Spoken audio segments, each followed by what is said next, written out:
Welcome to the NBA Coast to Coast podcast, brought to you by thelines.com. Coming to you from the West Coast, Josh Lander, joined by my man Nate Weitzer on the East Coast. And we are looking at a little 3-game slate here on a Tuesday night, Nate. A couple good games, though, so we do have some fun game videos up for you and our player props that we're bringing you each and every weekday of this regular season. So come back and like and subscribe to that page. Continue to follow along with us. Also want you to head to thelines.com. Nate and gang put all the great written content up there for you guys, including all of our player props picks.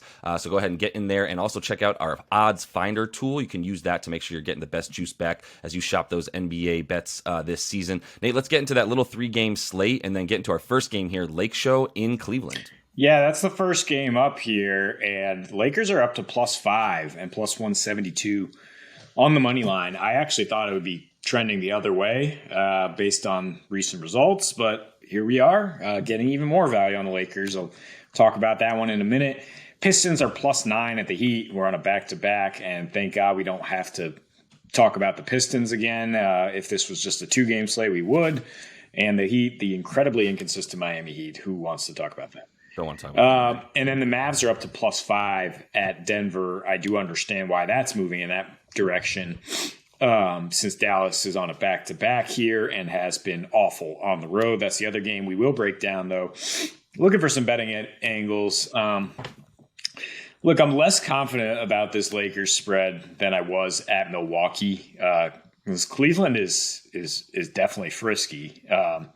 And they've just been wildly inconsistent. I mean, like, I'm trying to find an angle for the over or under, and there's so many contrasting options in terms of what you want to do. Like Cleveland, either their offense just does not show up whatsoever, or they will light it up with those two guards just getting hot. I guess you could throw a third guy in Karis LeVert, who had a random spike game. But I think if you are looking at the total, betting the under live might hit because Cleveland's offense has ground to a halt in the second half of games this season, and they are by far the best defense in the second half, allowing in their last 3 a league low 44 points per game in those second halves. But what I would want to do here is just keep riding the Lakers. And you said you want to climb aboard the bandwagon. There is room for us who stood on the island of the Lakers are going to bounce back. AD and LeBron are going to have a revenge season, and then looked so stupid when they started 2-8. Well, they've won 8 of their last 10, and AD looks like the defensive player of the year, if not a MVP candidate right now. And LeBron is getting back into the swing of things for sure. Their offense is another thing to be wary about because they just want to push the pace and scoring 130 per game with a 103 pace, getting 28 free throw attempts per game in their last 5. Give LeBron 1 game to get back acclimated, and then these last 5. Their offense has been great. Russ running that second unit and still not scoring at a high rate, but he did have 15 assists last game, along with 6 turnovers. And look, this is a nationally televised game with LeBron returning to Cleveland.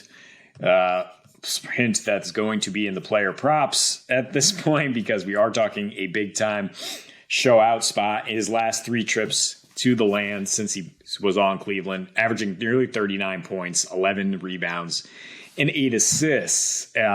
So with AD playing the way he is in his last 10, 34 points, 15 rebounds, 3 blocks.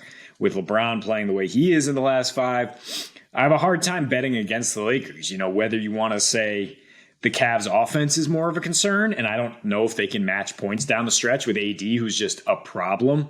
Jared Allen is questionable, and they have no chance to stop him if Jared Allen does not play. Or whether you want to just say, look, if it's a run and gun game, the Lakers have been comfortable in that style, and they just beat the freaking Bucks doing that in Milwaukee. Cleveland is next up, but they are not there yet. They are not that team that has a true alpha. Meaning basically Evan Mobley is not yet Giannis, even if you want to look at his trajectory as a guy who's going to be a real big two-way player. I just think, this is the big boys coming to Cleveland in a spot that matters a lot to them, and that they're just playing a lot better than they were earlier in the season when they lost to the Cavs. Of course, the biggest difference was the bench unit for the Cavs. pulling away, holding the Lakers to just 16 points in the third quarter. Again, we're talking about that second half lull. But the Lakers have figured out their bench now with Russ running that unit, at least keeping the pace up. Austin Reeves playing very well. And they should have everybody tonight, right? LeBron, AD probable. Everybody's ready to go here. They're in the middle of this roadie. But it's kind of, the NBA is a game of runs. Well, it seems like a season of runs right now. And if you want to ride a team until they show that they're starting to let up, I think you take LA on the front end of a back-to-back tonight. I don't know about taking them in Toronto tomorrow night, but this game more important for them. Yeah, I mean, in fact, I'll go ahead and get ahead of that Toronto game tomorrow night and bet on the Raptors would be my guess, because it's going to get. I think once we see who plays and who doesn't play tomorrow night for the Lakers, you're going to lose any value that you might have had on the Raptors being a really good home team, despite their loss to the best team in the history of the NBA, the Boston Celtics. No shame in losing to the Celtics at home right now. The Raptors are still a very good home team. Let's get back to this game. Funnily enough, you said nobody's hurt for the Lakers, and I agree. LeBron James is listed as probable.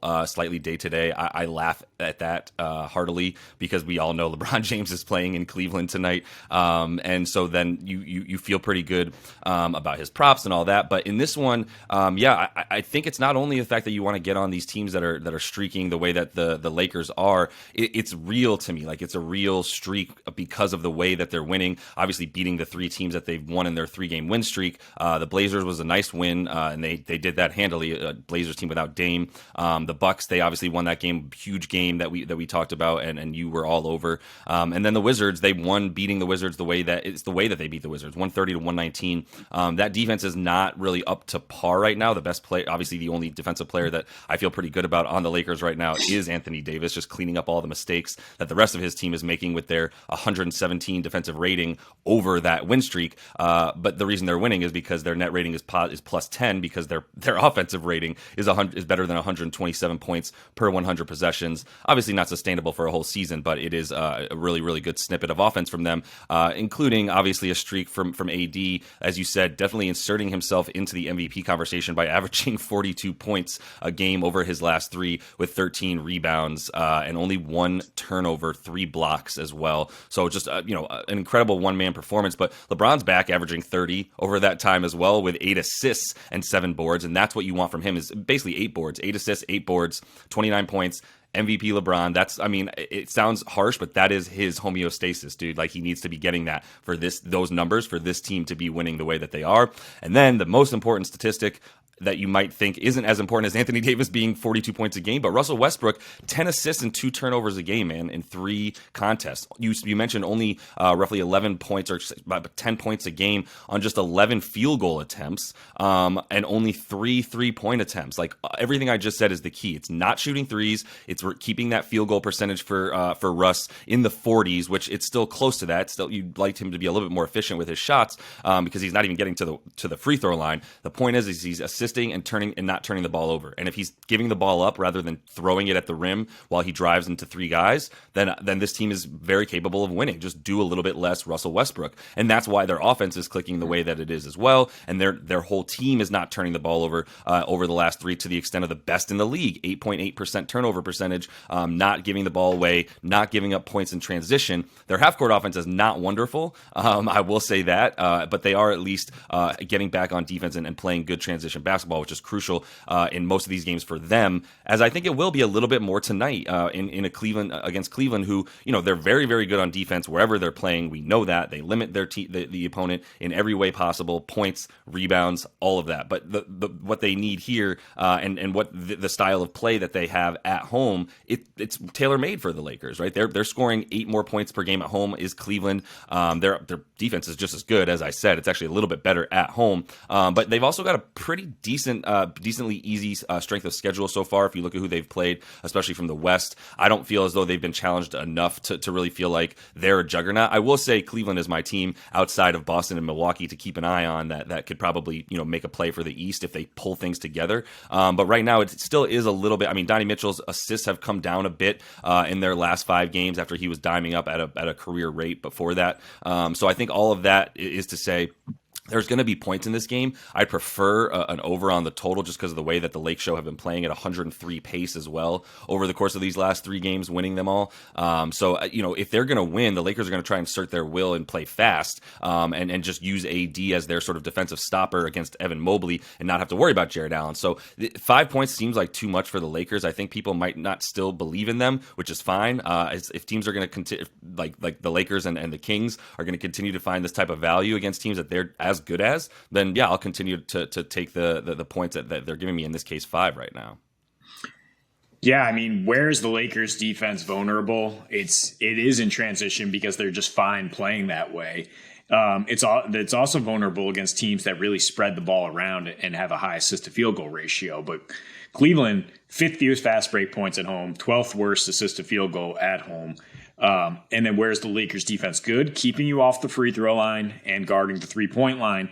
And when you have an offense that's built around 2 guards going, I go, you go, maybe that helps. That's why I'm having a hard time trying to predict an over or under. Maybe they do both light it up and they're hot. But down the stretch, like if we get into clutch time, I would much rather have LeBron and AD that you can just throw it down to and say make a call or don't.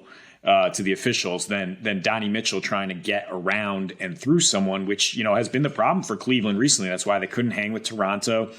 That's why they couldn't even beat the Knicks. Right, 81 points against the Knicks, which a defense has been lit up a lot lately. And then you look at the Cavs defense, number 1 in points per game. Yes, also keeping guys off the free throw line, but at home, 16th in terms of paint points allowed. Some of that has to do with Allen being out, but if he's not 100% or he is out, AD's march through the painted area shall continue. And when it comes down to it, if it's a close game, I'd much rather have the Lakers money line. I'd much rather have them +5 because I don't think the Cavs are going to be able to blow them out here. It is a new day for this team, and all they needed was kind of a little bit of a run, a little bit of momentum to get that swagger back, that they actually are the contending team that won a title just 2 years ago and not a complete decrepit situation there. So looking at the money line, and there are some player performance doubles that like AD double is +200 in a win. That's just like taking the money line again. LeBron 8 rebounds +370, and LeBron's been shooting a lot of threes lately because the Lakers don't have many other options from the perimeter. And for him to hit 4 threes in a win, nice juicy +750 at FanDuel. He did hit 7 threes in one of those trips back to Cleveland. So keep an eye on those if you want to juke the money line a little bit. That's fine. Yeah, I mean, if LeBron is going to hit 4 threes in this game, then I feel like that means that the offense is clicking. Obviously, you still need to depend on a few other guys. And what's Russell Westbrook going to do? Is he going to pass to Austin Reeves and Lonnie Walker and AD when he gets in there, or is he going to finish that shot around the rim? And as of late, it's been good enough for him to kind of keep them in games. Their clutch numbers over the course of their last 5 or so is also really, really good. Cleveland not really playing many clutch games, to be honest. Recently, they just don't. They've got the worst net rating. Does Cleveland in clutch time over the course of the last 3 because they haven't really played at all. So it's not quite fair there. But either way, I trust LeBron in this situation. And you've got to assume that he's going to have the ball in his hand pressing. I think he's going to win. I don't know that you necessarily just want to say his usage is going to skyrocket beyond what it's already been at with his 24 field goal attempts a game, which is where AD's at too. But the bulk of the production is going to come from those 2 guys. So you can feel pretty good about the way that they're going to handle things and get their points. The Mavs now are +4. It's fluctuating a little bit around +4.5. And the total is 223 out in Denver. Dallas is on a back-to-back here. They just blew out the Suns in now it's kind of an emotional letdown spot because the Mavs and the Suns absolutely hate each other. They had that crazy back and forth game in the opener this year. And I mean, we talked about the player props in that game yesterday, and I should have just been like, expect the unexpected. Like, something's going to go crazy here. And sure enough, yeah, Dallas hit just like every 3 they took, pulled away early. So Luka only had to play 29 minutes, still had a ridiculous line. And now you get Dallas on short rest and on the road, 2 spots they've just been horrible at lately. They are an NBA worst 0-3-1 against the spread this season on back-to-backs, failing to cover by 8 points per game. They are 2-8 straight up on the road. this year. Since last season, they are 10-24 straight up as road dogs, losing by 6 points per game. In their last 5 road games, they have a 118 defensive rating, lost 4 or 5 of those. And they're at Denver, which is, a marked home court advantage. Strangely enough, these teams have met 4 straight times in Dallas, just kind of the way the schedule stacked end of the season last year. And then 2 November meetings this year where Joker and Aaron Gordon were unable to play. And still, after the Mavs had that kind of spike game we saw last night where their threes are falling, where everything's working, and they won by 28, the Nuggets come back the next night and just grind out a win without Joker, with DeAndre Jordan playing significant minutes, which if there's anything you can overcome, it's maybe the worst center in the NBA playing significant minutes, and the Nuggets still won that one. So they're great at home, 6-2 as home favorites this year, winning by 11 points per game. And they're 3-2 against the spread with a rest advantage here. Really, I'm just looking at what they're able to do at home, limiting number 2 3-point defense. That's what you start with right now. Dallas shoots the second highest percentage of their points from 3. Field goals from 3, scores a high percentage of points when they're hitting. When they're not hitting, that offense really grinds to a halt. And Denver's just so much better at home. We saw this last season, too. They're 4th in points allowed at home versus 23rd on the road, 8th in defense efficiency at home, 29th on the road. The things they are giving up, second chance points, fast break points, Dallas is like allergic to those. Josh often says that they feel like they cannot run a fast break. It is not allowed in the NBA, and especially on a back-to-back when you just have to preserve Luka, all the energy you can for him. They're definitely going to be walking the ball up here. I would definitely lean under more than over when considering that. And then you just look at what Dallas does, like if the 3-point shot is not falling, where do they turn for offense? Because they have the second fewest paint points on the road, third fewest overall in their last 3 games. Christian Wood has turned into kind of a 3-point wait in the corner 3-point specialist, and he was hitting in his first matchup with the Nuggets, had 28 points, and then they quickly figured out that he's kind of being a one-trick pony in this offense, and they held him to 5 points in the next meeting, and now they have Aaron Gordon to stick on him. So I just don't know where Dallas is going to get anything going other than Luka, who, has a couple of tough defenders to deal with who are dealing with some rest advantage. They got KCP, Bruce Brown, Aaron Gordon, whatever they want to throw at him. And I think Denver finally back home. The last time they hosted Dallas, they won by 31. So I think they can win and cover. I am a little bit concerned if you feel like you want to hedge maybe and tease this game, take the Lakers at +9, tease that up, because I don't think they're getting blown out in Cleveland. And I think Denver's winning this game and probably covering 4 points too. Yeah, I think they probably are. I think it's a situation to just let it ride for them. Interestingly, the Mavs on the road, as you said, as bad as they are, everything for Denver and the way that you see them winning this game, it's also just as much about how good they are at home. They're 3-point, and really for Dallas, when you're talking about their opponent, start with their 3-point defense. How good is their 3-point defense? Denver's second best opponent 3-point percentage at home. Dallas, in their wins, they're shooting roughly 7 percentage points better from deep. As we know, on the road, they're shooting roughly 3 percentage points worse from deep. So everything about them is the 3-pointer. The 3-point attempts are up there, as we know, for the Mavs, second most, as you mentioned, field goal attempts, percentage of their field goal attempts from 3. So for me, like, it's an easy example of a back-to-back and on the road for the Mavs. Like, I don't need the money line for Denver in that one. I'll go ahead and take the points, and maybe this game is over really before halftime because of the fact that they were so reliant on Luka, and you see how much he has to do. Granted, he got a nice bit of rest last night that they probably weren't expecting him to be able to have in a game that they thought they might have to grind out a bit more against the Suns after they just blew him out. So that does lead you to feel a little bit better about Luka having some stamina tonight, but are his guys going to make threes? And if you look at all the key players for him that he needs to be hitting these threes when they're, when he's passing them the ball on the road, as they did last night, that's why he had 6 assists in that first half, then you feel good about them. But when you've got guys like Dorian Finney-Smith, Christian Wood, and I'll leave out THJ, Tim Hardaway Jr., because he's been playing well over the last 5, actually shooting better than 50% from 3. But outside of him, Reggie Bullock, under 30%, Christian Wood, under 30%, Dorian Finney-Smith, just over 30% when it comes to these 3-point percentages for them. So if those role players aren't hitting, we know that Denver is going to just swarm Luka. Obviously, it's a little bit better. KCP is questionable. I believe he's going to play, was what I last heard, but he is questionable. That's a pretty big wing defender, but Bruce Brown's going to be in there, and so is Aaron Gordon tonight, I believe, as well. So they're going to have plenty of guys available to guard the wings, to guard the big wings that they have, like Dorian Finney-Smith.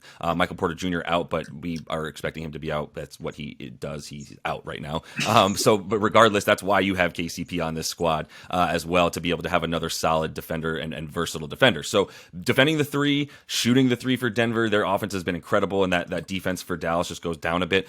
I know that the under feels a bit better for a Dallas team that is on that second leg of that back-to-back and probably tired, mostly because Luka has to do most of it for them. But at the same time, like, their defense is so bad when they're on the road and on these back-to-backs, the second leg of these, that with that Denver offense being what it is at home and how efficient it is at home, it's hard to stop from anywhere. I mean, they can beat you in a variety of ways. They are not relying on the three-pointer, and they're not even really, they are passing the ball pretty well, is Denver, but there's still room for improvement in terms of the way that they're sharing it and those assists. It's either way, there's not going to be an answer for Joker, who has kind of reverted to passing a bit more rather than scoring, it seems, when he's playing Dallas. His points prop is only at 24.5 tonight for the Joker against Dallas. I don't know who you expect to stop him. It's really just a matter of is he going to be looking for his shot as much as we want him to in these situations. 11.5 rebounds for him is also even money on a Dallas team that's way worse at rebounding on the road and allowing a lot more offensive rebounds to their opponent, which is another pretty big moment, a pretty big stat in terms of second chance points for Denver. If you're going to allow Joker to get in there and get offensive rebounds, same thing for Aaron Gordon in their wins. At home they have 20 fast break points and 17 second chance points a game, both which are good for top 3. So if you're not going to get back and you're not going to guard, or you're not going to guard the offensive rebounds, 2 things that Dallas has not been doing well on defense on the road, then Denver's just going to eat you alive if you're not hitting your threes, like I don't expect them to. So go ahead and feel good about Denver tonight, even with the 4.5. Just a really good spot for them against the Mavs. Yeah, good spot, because they've just lost 2 on the road. They're back home where they have notable splits the last 2 seasons. You have to go back to February of 2021 for the Nuggets to have lost 3 straight games. And that includes when they didn't have Joker for a while and dealing with the same COVID issues that everybody else was. Yeah. And you look at that situation, it was coming back home to face the Bucks too. A little bit more of a reliable, impressive team that they lost 3 in a row there. So, I mean, maybe you don't have KCP. Maybe the 3-point shot is not falling because you don't have Michael Porter Jr. tonight. I think that's great, though, against a Dallas team that if you want to play in a phone booth against them with Bruce Brown and Aaron Gordon being the strong competitors that they are, and then kind of the Swiss Army knives, if you will, around Joker, then I think they'll control this game. Joker should control this game. You mentioned his rebound prop. He does have exactly 16 rebounds in 3 straight against Dallas, so definitely like that at plus money. And just like him to keep Denver's offense on pace here, and like Dallas to just have a letdown. As they once again, they've ebbed and flowed all season. They're a 500 team, showing those spikes. They beat the Warriors at home, then they go ahead and they lose in Detroit in overtime the next night. And here we are again. They beat Phoenix, big emotional win, and now they go to Denver and probably could either lay an egg or just come up short. Yeah. No, for sure, and I think laying an egg feels right. And either way, I mean, Denver's going to be bringing it to them. I know Joker's excited to play them after missing those 2 games in a row, even though they did win one of them. So we've said this about Dallas: they can beat anybody, they can lose to anybody. They're showing that this season. They just beat the best team in the West a few games after getting beat by the worst team in the league in Detroit, between them and San Antonio, anyway. So either way, like this is a situation where if you're going to say they've let down in these against bad teams, they're not playing a bad team, and they're playing a good team with something to win, as you mentioned, after losing a few games in a row. So, Nate, let's go ahead and jump into your first NBA play a prop for tonight. Yeah, you said it. LeBron's back in Cleveland, and he loves to do it for the land. I mean, he'll certainly have some fans there tonight. It's on TV. Pretty much a standalone game here with Miami and Detroit. Nobody really cares about that one. In his last 3 trips to Cleveland since he left the Cavs, averaging 39 points per game, 11 rebounds, 8 assists. The assists have been down lately because the Lakers don't have that much shooting to spread around him, but a double-double is pretty likely here, and a triple-double is plus 1,500 for a guy with, 100 triple-doubles in his career. I don't hate sprinkling on that, but 40.5 PRA is the number I would attack here. I mean, I think LeBron also, it's like 34.5 points in rebounds. The rebounding is going to be there because Cleveland's offense is stuck in the mud right now. It's probably going to struggle down the stretch. If Jared Allen plays, AD is going to be tangling with him. LeBron is going to come in and clean the glass. I believe it's just 7.5 rebounds standalone. But, I mean, I do think he's going to score. I think he's going to be shooting threes. You look on the road this season, he's averaging 28 points per game, hitting 3 threes at 37%. His usage rate is 6 points higher on the road, 35%, because the Lakers don't have perimeter scorers, really. And he understands that he has to kind of spread the floor, draw enough respect away from AD with that perimeter shot. He's really warmed up since coming back from that abdomen injury and averaging 30 a game, 8 rebounds, only 6 assists, like I said, but that's still good for 44 PRA. And for him to, you expect him to suddenly fall below that average at Cleveland on a national TV game? I don't think so. Not betting against LeBron James. I'm not betting against anybody's player props tonight, to be honest with you, in that game. I'm seeing points. I'll probably hit an over in that one as well as hit the Lakers, to be honest with you. You could take AD in this situation. I wouldn't tell you not to. 27.5 points for him is high. The man just got 55, been averaging 42 over his last 3. He had, 12 of his last 14. He's had 30 points. So, 27.5. I know that the Cavs limit you as they want to do. But for both those guys, LeBron, just blindly click LeBron tonight if he's back in Cleveland is how I would play it. And then for AD, I think he's going to be just as formidable as he's been. So I'm going to stick in this game, though, and talk about both of the other guards and both of the other best players on their team in terms of Darius Garland and Donnie Mitchell. Start with Darius Garland here. He's been playing super well. You can get 23.5 at pretty much even money for his points at DK, or you can get 22.5 points for about minus 113 at FanDuel for him, so get an extra point, a little bit worse juice, but you get one less point. 2.5 3-pointers made is even money over that for him tonight. I mean, look, the Lakers aren't playing defense just because they're winning right now. They're playing offense. And both of these guys, between Darius and Donnie, could be primed for a big game. I think the thought process for Darius Garland being the guy to choose tonight is, one, his prop is much lower, 22.5 versus the 27.5 that Donnie has on FanDuel. And if Donnie's been so insanely good against this team on the Jazz, especially his last 3, where he just brings it every time he's playing them, 33 points a game, 5 assists, shooting 54% from the field and 38% from 3 with a 33.5% usage rate. So if the Lakers want to focus on him and shut him down, try to shut him down, probably a pretty good idea. Of course, you do have Darius Garland on the other side. The point is, Darius Garland's not going to get double teamed. If anybody is, it's Donnie Mitchell. So that's where the thought process is you take Darius, especially when he's at home, where he's way, way better. That's another issue here issue when he's on the road. Definitely good when he's at home. 30 points a game at home versus 16.5 on the road. That's wild splits especially for an individual. 31% usage rate is 5 percentage points higher than when he's on the road. And his splits are just wildly better. I mean, he's just not making shots on the road. 53% from the field at home, 52% from deep at home, 34%, 29 on the road. So that drop in splits is huge, and the reason that you would feel better about Darius scoring tonight.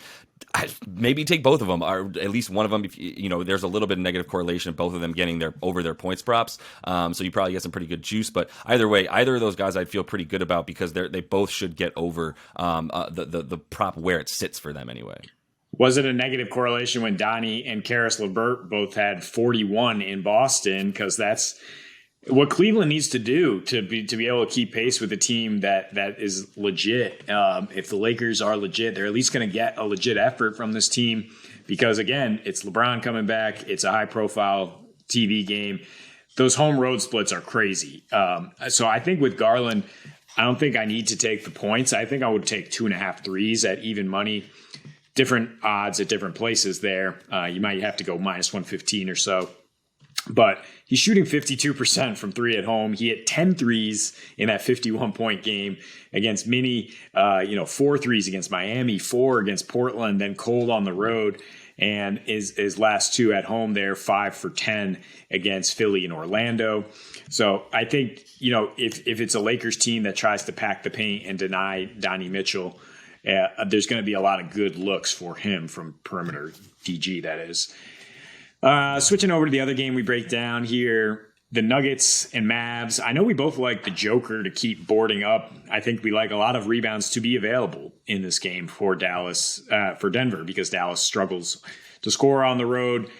So I like Aaron Gordon here, combining his points and rebounds at 22.5. He scored double figures in 9 of his last 10. The exception was when he played 14 minutes in a blowout win over Houston. He got in early foul trouble. They didn't need him. Still in that span, averaging 18 points and 7 boards per 36 this year.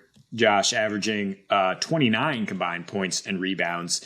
And Denver's going to have to, throw him out there on Christian Wood as an alternative defender on Luka, because he is that big body who can keep Luka out of the paint where he's doing most of his damage.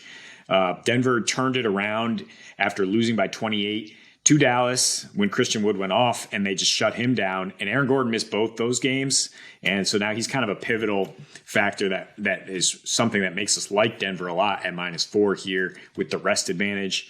He scored in double figures in 10 straight against Dallas. 14 points per game, 6.3 rebounds per game. Not incredible numbers, but it still gets you close to this prop. And I think he will go over it tonight, because I think Dallas is going to be a little cold offensively after their hot shooting last night.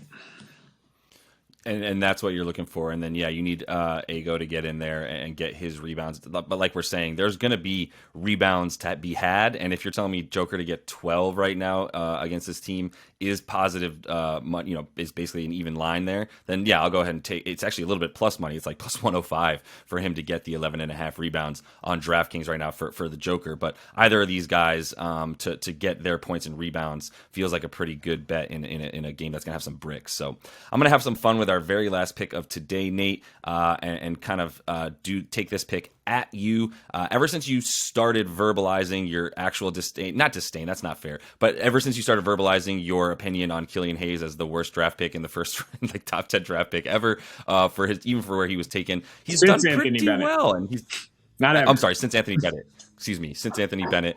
Before that, maybe we're talking about like a Kwame Brown or Michael Olowokandi situation. But in this one, we've got Killian Hayes, 10.5 points. He's had his opportunities with Cade Cunningham out, and he's taking advantage of them. It's minus 105 for him to get more than 10 points on DraftKings right now, so even money there. For him to hit 2 threes is plus 182 on DraftKings. And like I said, for the last 15 points a game and 8 assists, almost 2 made threes, about 1.8 on about 4.4 attempts, but he's shooting 41%. So if he gets 5 attempts in there, he's going to be making 2.